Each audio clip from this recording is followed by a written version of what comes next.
Welcome to Fast Fix. Today I will show you how to add other story to my story. So first go to your Instagram app.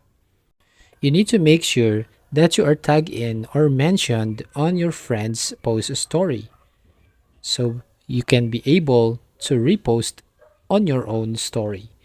So for example, I will tap on my friend's story. So you can see here on the story that my name have been mentioned.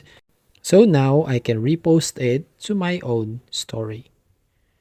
But if you are not mentioned in your friend's story, you need to take a screenshot and then go back to your Instagram homepage, and then you can now create a story and you can now add the story that you screenshot. That's it. If you find this helpful, don't forget to subscribe and ring the bell icon to notify you to the next video.